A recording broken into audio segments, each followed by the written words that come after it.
মধ্যপ্রাচ্যে ক্রমবর্ধমান উত্তেজনার মধ্যেও ইরানের সঙ্গে সম্ভাব্য একটি চুক্তি নিয়ে আশাবাদ প্রকাশ করেছেন মার্কিন প্রেসিডেন্ট ডোনাল্ড ট্রাম্প। সাম্প্রতিক সরকার বিরোধী বিক্ষোভ ও তা দমনে তেহরানের কঠোর অবস্থানের প্রেক্ষাপটে যুক্তরাষ্ট্র ও ইরানের সম্পর্ক নতুন করে চাপে পড়লেও আলোচনার পথ পুরোপুরি বন্ধ হয়ে যায়নি।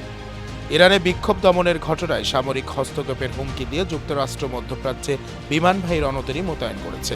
এর জবাবে ইরানের সর্বোচ্চ নেতা আয়াতুল্লাহ আলী খামেনি সতর্ক করে বলেন, ইরানে কোনো হামলা হলে তা আঞ্চলিক যুদ্ধে রূপ নিতে পারে। তিনি বিক্ষোভকে গণঅভ্যুত্থানের চেষ্টা আখ্যা দিয়ে এর পেছনে বিদেশি শক্তির মদদের অভিযোগও তোলেন। খামেনির বক্তব্যের প্রতিক্রিয়ায় ট্রাম্প কূটনৈতিক সমাধানের সম্ভাবনার কথাই সামনে আনেন। সাংবাদিকদের তিনি বলেন, পরিস্থিতি কী দিকে মোড় নেয় তা সময় নির্ধারণ করবে, তবে তিনি এখনও একটি চুক্তির বিষয়ে আশাবাদী। এদিকে ইরানের পররাষ্ট্রমন্ত্রী আব্বাস আরাকচি জানিয়েছেন, যুক্তরাষ্ট্র যদি বাস্তবসম্মত সিদ্ধান্ত নেয় তবে পরমাণু নিরস্ত্রীকরণ নিয়ে ন্যায্য ও ভারসাম্যপূর্ণ সমঝোতা সম্ভব।